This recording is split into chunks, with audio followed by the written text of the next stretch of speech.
So after last Sunday, we know Europe's balance of power is shifting. We just don't know yet in which direction.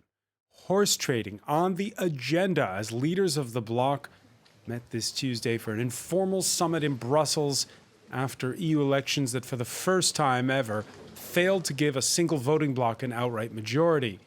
It's members of the European Parliament that have to confirm nominations to the European Commission. With the splintering of the vote, will it be MEPs or national leaders who have the upper hand in deciding? And then, of course, there's Germany, described in the past as the continent's reluctant hegemon. Berlin's no longer shy about flexing its muscle and now lays claim for the first time ever to the top job at the European Commission. The leader of the biggest bloc in the new parliament is a German, Manfred Weber of the centre-right EPP. He hails from the CSU, the Bavarian sister party of Angela Merkel's ruling Christian Democrats. But Emmanuel Macron wants no part of Weber, it seems. The new party of France's president is to sit with the liberals in the European Parliament. Now, will he play hardball? Just how frosty could relations between Macron and Merkel get now? And who gets to play kingmaker? With those liberals, will those liberals side with the socialists? And how about the Greens who surged in Sunday's vote? Even far-right Eurosceptics claim that they can weigh on what's ahead after an EU election that saw the highest turnout in a quarter century, and where all sides will seem pretty fired up. Today in the France 24 debate, let the bargaining begin for the EU's top jobs. With us, Natalia Pouzireff, member of the French Parliament from Emmanuel Macron's La République En Marche party. Thank you for being with us. Good evening. Welcome back as well to Nido Galetti, Paris director of the Konrad Adenauer Foundation. Good evening. Nice to see you. Jakob Hessler, contributor to the Friends of Europe think tank. Good evening. And we welcome back from Brussels, Marco Gambacci, founder of the European Post, contributor to Italian daily newspaper Il Giornale. Thank you. Good evening to everyone. The France 24 debate on Facebook and Twitter, hashtag F24debate. Now, before we ask about the summit in Brussels, guess who came to dinner last night here in Paris? We can show you the pictures now. It was, yes, here he is, arriving in this black car. Drum roll, please. Ladies and gentlemen, the Prime Minister of Spain, Pedro Sanchez, dropping in on Emmanuel Macron, the socialist leader of Spain, bolstered by a win in Sunday's European elections. They're not from the same camp, Natalia Pouzireff, but what was that about? Well, why the dinner on the eve of this summit? Well, I think that anyway, negotiations have begun, actually. And it's important for the President Emmanuel Macron to talk about this nomination issues with, potential partners. And certainly Spain is because the vote was giving a good majority to the Spanish Prime Minister. So Spain is in a good position. The Spanish Prime Minister has a kind of support from the population, so is a important player and a possible partner in future decision to find out who will be the best profile to head the Commission. Because we remember just a couple of years back when you had Matteo Renzi as Prime Minister of Italy. Italy was kind of the point man to balance off against the Germans. You'd often see Renzi and the French leader meeting, whether it was François Hollande or Emmanuel Macron. Is Pedro Sanchez poised to take up that role? Well, maybe. Why not? He's very sympathetic and he likes Europe and he wants to work together with other European leaders. So why not coming to Paris? I think that's a good thing. But in your little introduction, you said that for the first time ever, Germans want to have the president of the Commission. I don't want to start this debate and correct you, but it was the first president of the Commission was Walter Hallstein. Oh, that's true. He was president of the Commission from 1958 until 1968, and there are some people. But it wasn't the same mode of election at the time for. No, not at all. But there are some people in Germany who think that after 50 years, it's time that a German will become the president of the Commission. So, but I think it's not the question of nationality, it's the question who becomes really the next president of Commission. Is it somebody from the parliament, or is it somebody who is elected by the heads of governments and of states? All right, just a reminder that up to now there'd been the precedent where it was the party that got the most votes that was able to basically forward the name of the Commission president. If you look at the previous parliament, the center-right EPP had an outright majority there and easily imposed Jean-Claude Juncker as president of the European Commission. Now it's all about deal-making, and the magic number this time around is 376, as in the number of MEPs needed to elect a boss at the Commission. As you can see, it's a much more splintered array when you look at that. Are we really in uncharted territory, Jakob Hessler? Well, I think it has been said before that because we're not talking only about one EU top job, we're talking about 5 top jobs that are being distributed. It's the president of the Commission, it's the central bank, etc., etc. It has been compared to a Rubik's Cube, right? So where, in a way, you have to make all sides fit. The problem is that now it's as if you had a Rubik's Cube and you suddenly have a new color and a new dimension that you didn't really know before, and I think nobody really knows.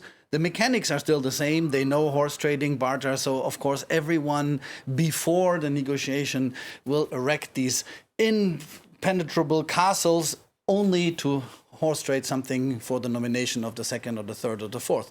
So in that sense, it's all like before. The question is, though, that the equilibria are not the same, and I think that points to the question, like, will the sort of the rule that had been established, will it be overridden or will it not be overridden? Will they respect the precedence of that rule, or will it say the new power is the power and so you have to deal with the configuration, and so people barter? So up to now, it's been a word borrowed from German, Spitzenkandidat, which means that's the top leader of the party that gets the most votes. Is it a good thing to do away with that rule? I think in general, I'm not convinced the rule works in a setting where the biggest doesn't automatically have a majority. That's how the rule emerged. The idea, though, that the parliament has a more substantial say in the long run, I think, is a good one. And to say that the parliament and a process driven by parliament leads to the nomination of who's the Commission president is, to me, a good thing. Marco Gambacci, right now it's the EU leaders sitting down amongst themselves. Is this going to be fleshed out between nations, or is it going to be fleshed out between the European Council and the Parliament? Right now, a few meters from me, there is the European Council, and right now they are deciding the procedure to get get the new name for the presidency of the European Commissions. The fragmentation of the new European Parliament for sure reinforce the European Council, reinforce the member states. I would just tell you that Orban a few minutes ago said that he will never vote for Weber because he is not conservative enough. On the other side of the political spectrum, Tsipras, the Greek prime minister, said that he will not vote for Weber because he is too much conservative. Macron doesn't agree with the nomination of Weber because it's not his candidate. Macron wants to say his say in the nomination. So it means that technically speaking, the Spitzenkandidat system doesn't work. And this is the first thing that we learned from today. Macron put out some names a few days ago, some liberals' names. These names are Margaret Vestager, the Danish Commissioner for Competition. But here in Brussels, the name that everyone thinks and everyone says is Michel Barnier, the Brexit negotiator. if we think that Michel Barnier is French and he has a good relationship with Macron, but he's EPP and he has a good relationship with Angela Merkel. He's So it is Brexit about negotiation countries. and he got a lot of. It's about countries, indeed, and after that it's about countries. It's about the political party, but it's a national political party more than the European political party, I would say. All right, we heard Emmanuel Macron when he walked in for this informal summit. He was asked, because his MEPs are sitting with that liberal bloc, if he supported Margaret Vestager, the announced candidate from that bloc. She, as well as Mr. Barnier, Mr. Timmermans and many others have these competencies. But I don't want to have a debate on names. I want to have a debate on projects, on priorities, and on criteria. Natalia Pouzirev. So let's see, we just heard the name of Michel Barnier, we just heard the name of Franz Timmermans, he's the head of the Socialists. We heard the name of Vestager there. I didn't hear the name of Manfred Weber in that mix. Yes. By the way, sitting where you are 24 hours ago was one of the Renaissance candidates saying, never will it be Manfred Weber. Do you agree with that?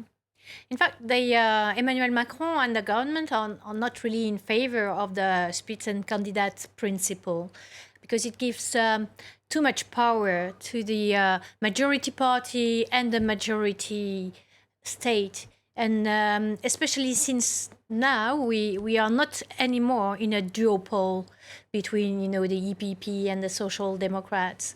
So there's more diversity coming in at in the parliament. So it's good that the game being more open, there may be more choices, and that we manage to find a suitable profile that will be accepted by a larger number. And do you agree with Marco? Of states. Do you agree with Marco Gambacci that it's first a question of nationalities, secondly a question of political allegiances?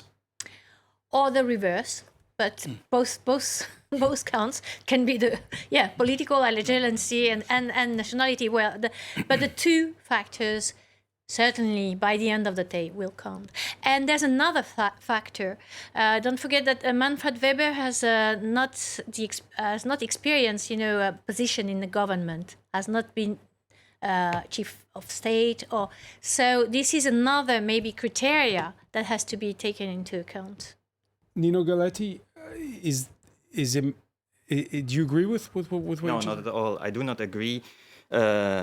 Neither with Madame Pouzirev nor with Monsieur Gambacci, who has said that the Spitzenkandidat principle does not work. Well, negotiations have started today. So there are some few hours the negotiations work, and there somebody, a journalist, an analyst, says it does not work. I don't think that is severe. And you have to see that the EPP is the biggest party. There were some losses, yes, but it's still the biggest party, and Manfred Weber is the Spitzenkandidat, the head of this party. So we will see if he can manage the situation or not. You have to build now coalitions. And like the word Spitzenkandidat is a German word, so the principle is a German one. We know in Germany coalitions, and that's a thing which is really normal to us. Normal to you? First of all, the point that Natalia just made, that Manfred Weber perhaps is not as qualified as some of his potential rivals because of the fact that he hasn't held a government post. Well, just to explain you, in Germany we had some chancellors who were before just the leaders of the opposition, and they haven't been ministers. Why not? Manfred Weber has a lot of experience in the European Parliament. Why not trying the situation with him? Is there? You heard Jakob Hessler mention that this is part of a broader mix, right? It's not just the president of the European Commission. There's most notably the president of the European Central Bank, for instance, that's up in this mix as well. Some big jobs. Do you see Macron's position as a line in the sand, or is this just part of the bargaining? Well, there was no Spitzenkandidat for the European Bank, Central Bank. There was a Spitzenkandidat for the Commission, elected last Sunday in between the elections for the European Parliament. So we are talking about the Spitzenkandidat, so we are talking about the President of the Commission. Sure, you can make a little package and take all the 4 or 5 posts, and then you will have... That's what horse trading is. Yeah, sure. And so But that's politics. Right. It's normal. And at the end That's of the what day, they are doing in Brussels. at the end of the day, Marco Gambacci, how will it end? No, I'm wondering what he said about the Spitzenkandidat as a process, even if an EPP member like Viktor Orban said that he will not vote for Manfred Weber. I'm really wondering how it's possible to say the Spitzenkandidat is working as a system. Macron, in this moment, Macron is the kingmaker, because it's Macron that without Macron, without the liberals of Macron, no one has the majority. Or well, let me correct, the socialist and the EPP cannot form other majority. So I think that the name has to be a compromise. And the compromise, of course, is between the liberals, the socialists, and the EPP. Macron has already said that he doesn't want Weber. So all the other names are on plate, but I think that Weber is out as a name. Is Macron the big kingmaker in this one, Jakob Hessler? You agree with Marco? Well, I think he certainly caters to all prejudices you might want to have against Machiavellian French negotiators who, whenever it suits them, depart from previously made arrangements and agreements in order to obtain something for their country. And I think it's certainly the case that, Macron sort of didn't lose the election, but he didn't exactly win it either. So now making the big guy, the 500-pound gorilla in Brussels, is also a way of showing stature, statesmanships, and all these things that supposedly people... That's just arithmetic. He's got between 21 and 23 MEPs. But the question is, how do you use the arithmetic, and how do you start a negotiation by saying the other side is already dead? That is a very rude and very powerful way. I mean, if you didn't want Manfred Weber as a content, you would not have been obliged to say it outright. You do that because there is part of a big posture of, I'm the 500-pound gorilla. I know I'm now the kingmaker because I'm coming with my 20 new MEPs, and I'm going to show you all how the president of France is really, really the boss, and I'm not going to leave it to the Germans because that can't be. When we come back, we're going to see how this impacts the Franco-German couple. Stay with us. You're watching the France 24 debate.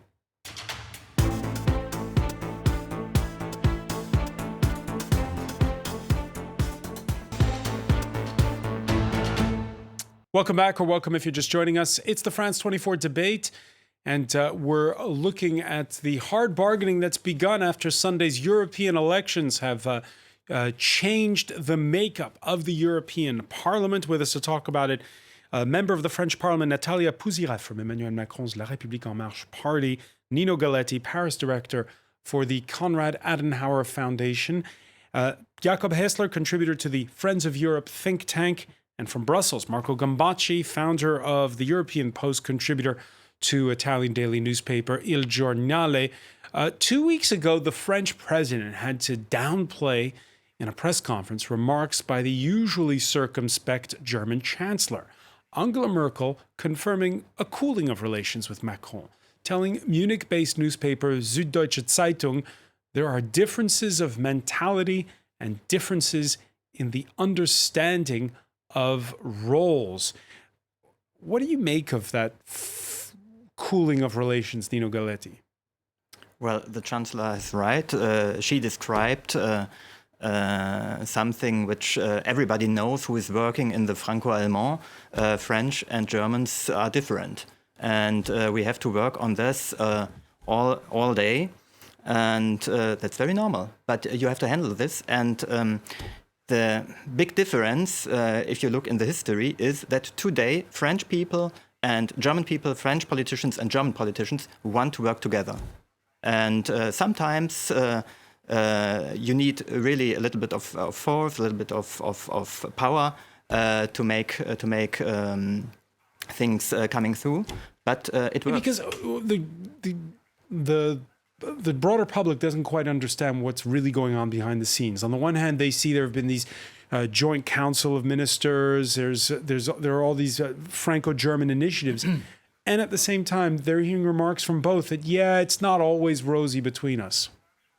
Sure, it's not rosy because we have to work together. Yeah, but I think that's normal. I'm confident on the long term, and especially since. But what's going on? Since What's the problem? Once this That's what I wanna know. negotiation and this European sequence is over, in the sense of the election process and the nomination process is over, we'll go back on the normal track of a good and strong cooperation. I think, for both countries, the head of states had their national agenda on their plate, and they had to first give the priority to some internal issues. But I'm quite confident that it will go back to as usual. I'll say that the relationship is good and it works. Will it go back to what it was before Jakob Hessler? it will If there's a never go bloody back. battle over the No, I don't think at the there's commission. never going back. I think that we have to recognize differences in mentalities that we deal with.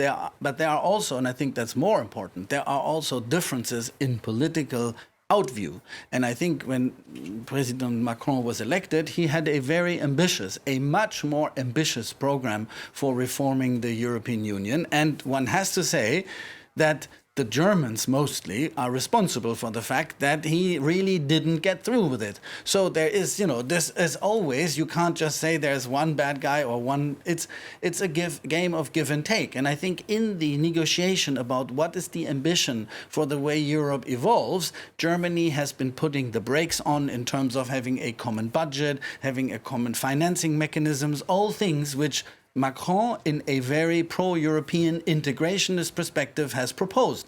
And so now the Germans say, and now we want the top job. Well, and it's a game that's, I think, though, that yes, it will go back to where it is already today, which is these are two countries that are too close to fail and that negotiate every day on the things that happen. I'm German, I'm in Paris, my wife is French, I do it every day. Yeah. Nino Galletti, Workable. the momentum in these elections was clear. It was people voted for parties that either wanted a lot less Europe or a lot more Europe. This kind of Brussels fudges that we've had up to now when it comes to reform and the ones that Emmanuel Macron had spelled out in that speech at the Sorbonne after he was elected that aren't really happening. Is there the chance that there's going to be a missed opportunity here? No, not at all.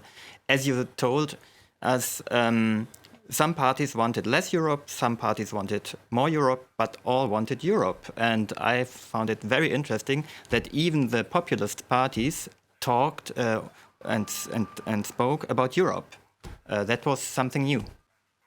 Marco Gambacci, what kind of relationship can we see if there are problems between Paris and Berlin? Do you agree with the panelists here, first of all, that it's just a passing storm due to the elections and that it'll soon be back to normal? No, that's simply the European Union. The European Union is a continuous national interest political fight. There is Berlin fighting with Paris. There is Rome fighting with Paris. There was London fighting with Madrid, for example. So it's always national interest dictating the European political agenda. There is no European common interest. And I want to challenge the idea that Emmanuel Macron is a pro-European politician, because as far as we have seen now, he was a very nationalist leader in France. I would remind everyone the migration policies of Emmanuel Macron when he closed the border in Ventimiglia and Bardonecchia with Italy when there was the migration crisis. And I would also want to remember something that has totally forgotten the European campaign, is that France is supporting Haftar, General Haftar in Libya, alongside with Russia and Saudi Arabia and Egypt, while Italy and the European Union is supporting Sarraj government. So on which side does Macron fight? On the European side or on the national side? And honestly, I think that the second version is the most reliable one.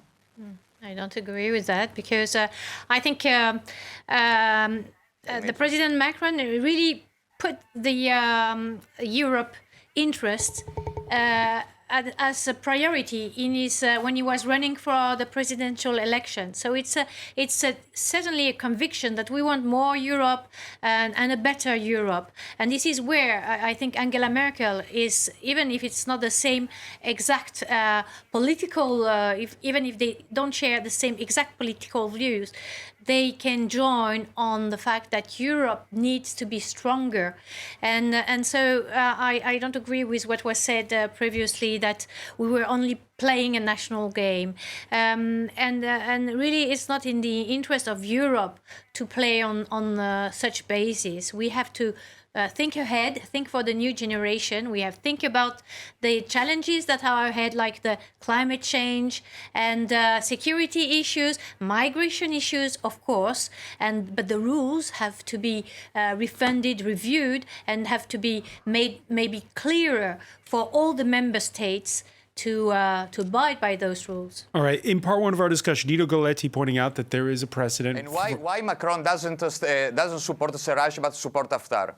Oh, it's not true that he supports Why doesn't Haftar. why he isn't in line with the European Union? No, he's in line with the European Union, and he showed it. But on the other side, because we are so much involved in Africa, and Haftar is fighting against the same people as we are fighting in the Sahel. So of course there's a kind of common goal with Haftar, that we track these terrorist groups that are living, coming down from Libya, going down to the south to Mali. But for sure, we want stability in Libya, and we are not going against the European Union for sure. All right. We were talking earlier about what you said is called national interest.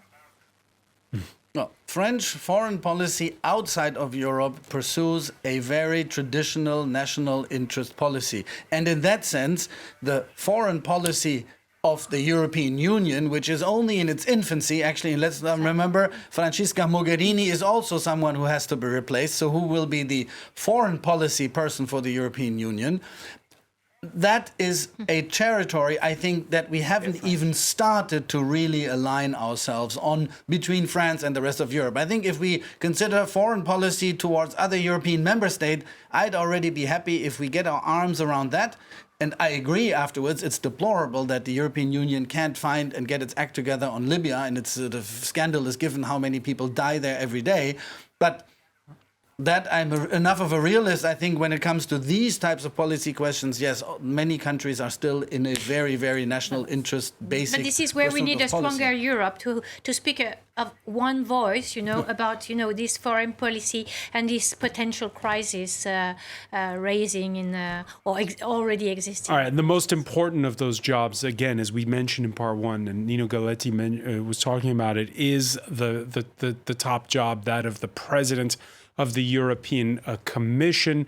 Angela Merkel's successor as head of the Christian Democrats, recognizing the poor show of the CDU party in Sunday's European elections, but stands by, stands by Manfred Weber, Annegret Kramp-Karrenbauer, playing the German card to the hilt in her remarks. We have the chance that for the first time a German will be able to take the lead in the Commission, and that is why we have once again communicated this clearly and will represent it in Brussels, including the Federal Chancellor in the relevant council, so that we stand by the lead candidate and we stand by Manfred Weber. It is a question of nationalities, isn't it, to a certain degree, Galletti? Well, as I mentioned before, there are some people in Germany who think after 50 years it's time that a German becomes president of the European Commission. But once again, I think that is not the question to discuss, whether a German, a French, an Italian will become president of whatever. Now it's the question. But you heard her there. She European- says it's our turn. Is what she's saying. Yes, but she was talking German to a German public. So that's another thing than if she is talking in Brussels to a European public, or if she comes to France and speaks French, and she speaks French very, very good. No, the question now is, does the European Parliament, is the European Parliament able to get his own candidate, or is it still the heads of states and governments who will decide? All right, how do we get to that magic number of 376? What kind of deal does the EPP do? Well, I think you have to negotiate on coalitions. What seems like the most likely And there, path? it's the turn of Manfred Weber, it's the turn of Franz Timmermans, it's the turn maybe of somebody else to get a coalition in the European Parliament. But I used our little interruption to read the Lisbon Treaty. There's Article 17, and there it says the European Council, the heads of governments and states, after appropriate consultations, that's what we have today in Brussels, by a qualified majority proposes the European Parliament. What is a qualified majority? You have to speak about the qualified majority of the European Council. That's 55% of the countries and 65% of the inhabitants. So that's more than 300-something deputies in the European Parliament. Yeah, but at the end of the day, you'll need those 376 votes. But first you need the qualified majority in the European Council. What's the likely path for finding a candidate? Is it going to be the center-right EPP with the Liberals? And that still won't be enough, right? You'll then need a third party. It's not enough. Yeah, well, I think as Marco was saying, and I think that's why some people, not all cards are on the table, because now we have Vestager, Timmermans, and Weber, and as in many of these battles, the names that are out first are usually never making it.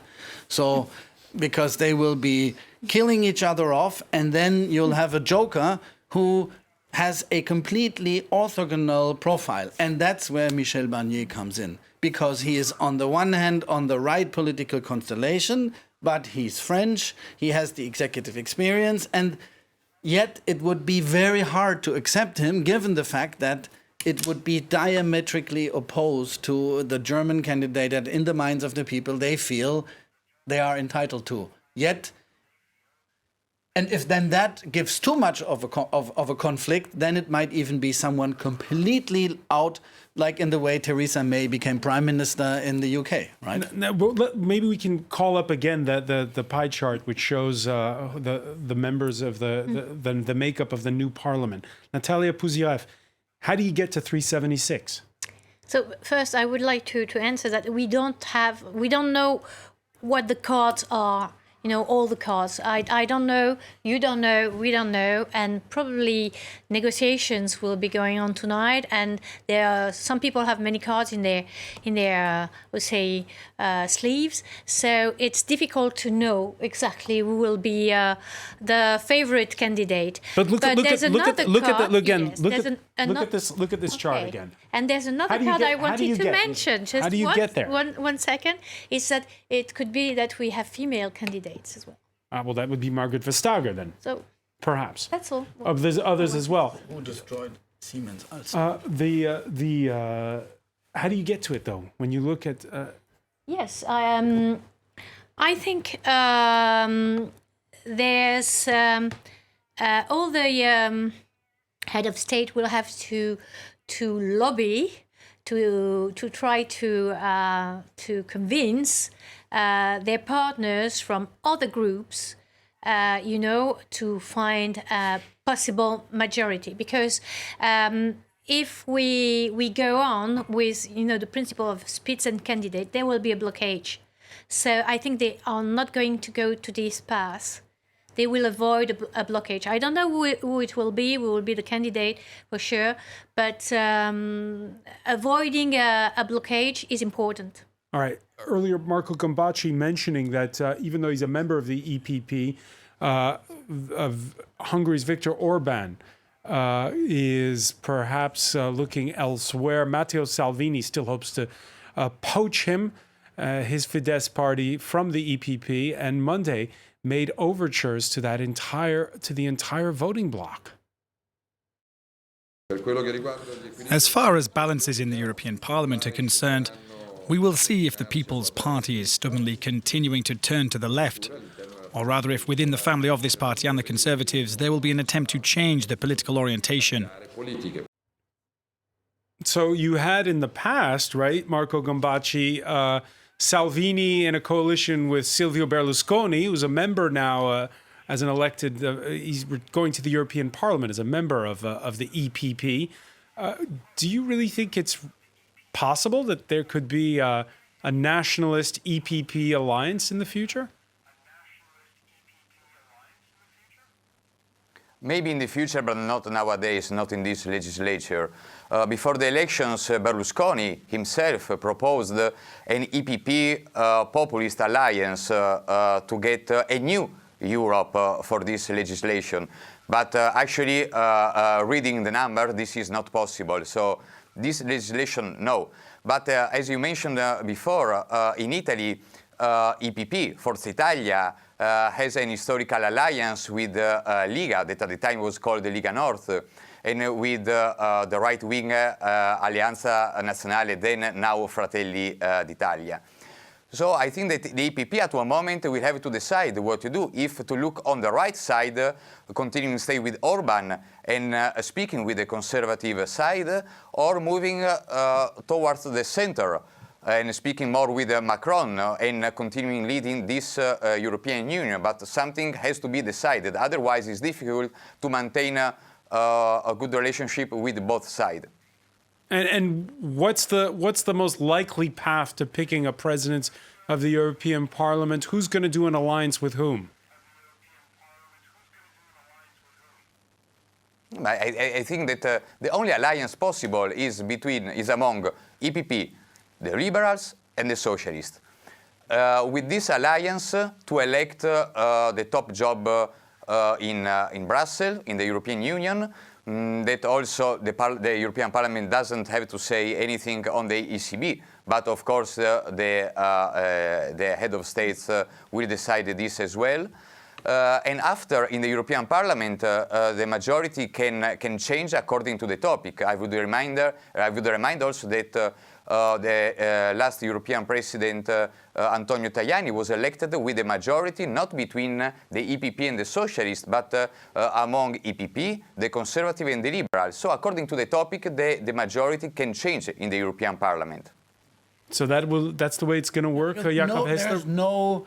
If you look at the arithmetic, the Liberals, the Greens, and the Social Democrats can't get their candidate through because they don't have enough votes. So actually, no constellation without the votes of the EPP is possible. Now, there you are. And I think that's where the question is, will they be, who will break the deadlock and what will be the magic? I don't know. We're not sitting there.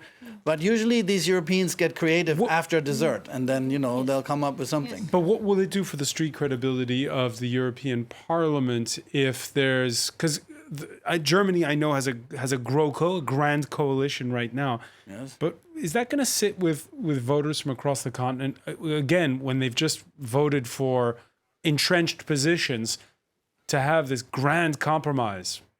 Well, I think, contrary to most countries, this is a much more transparent process. Do you know how the central bank governor of France or the one of Germany, Bundesbank, gets not? No. So in a certain way, I think we need to say this is a much more transparent process. So obviously, when it's more transparent, you get some more of the dirty laundry.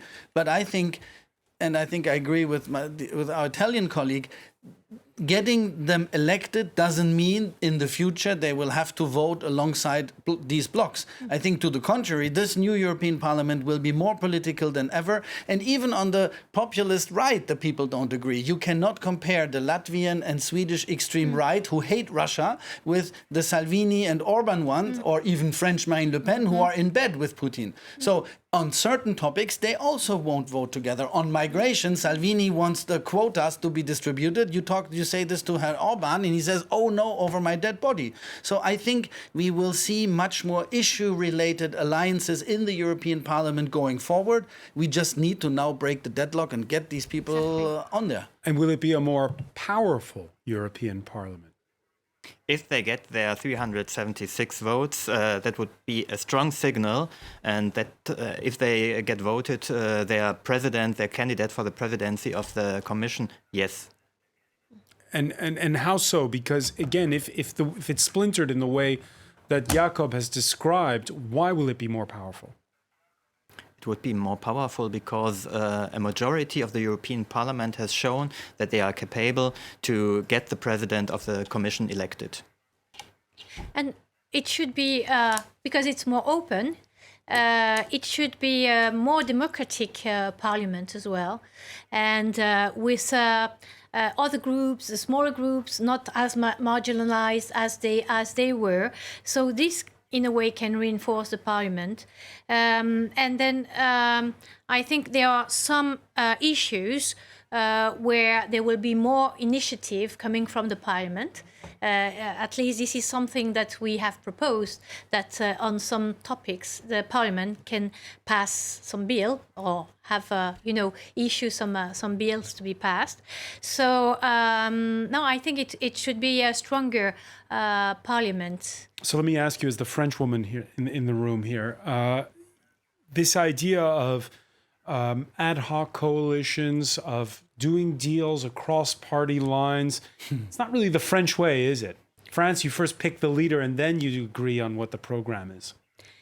No, but there's the selection of the top jobs that has to be conducted in a certain way, which avoids any deadlock, Sure. as we said. And then there's the normal operations of the parliament. And I think with the liberals in the middle, 100 seats or so ever, we will go through, we'll look for a majority by projects. And I'm sure that on some topics we'll be able to find compromise with the Greens, for instance, on environmental issues, and on security we can find certainly common grounds with the EPP. And I think it will be good for the people, for all the European citizens, that we can manage these kind of majorities by projects. Do you get the sense that in your constituency, that citizens understand the way the European Parliament works?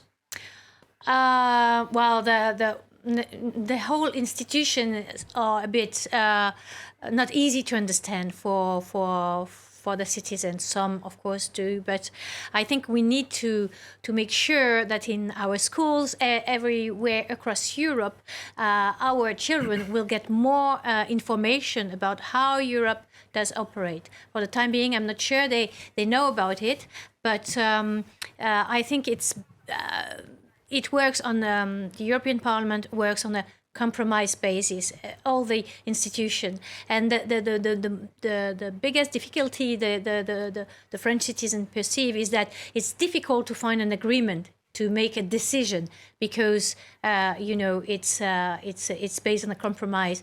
So we have to explain that yes, we can live with that. And we are going to be more efficient on the decision making. Do citizens want compromise, or do they want more entrenched positions? Jakob Hessler. Well, I think we are witnessing a split.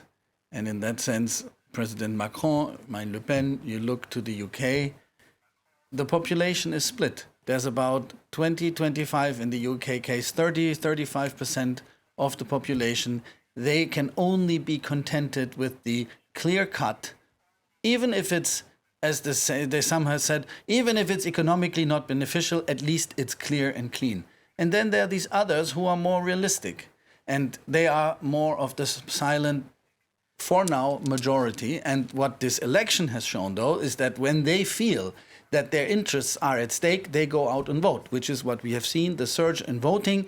And in that sense, it makes me optimist that the citizens are taking ownership of Europe, and that's a good thing. All right, Jakob Hessler, I want to thank you. I want to thank as well Natalia Puzirev, Nino Galetti, Marco Gambacci for being with us from Brussels. Thank you for joining us here in the France 24 debate.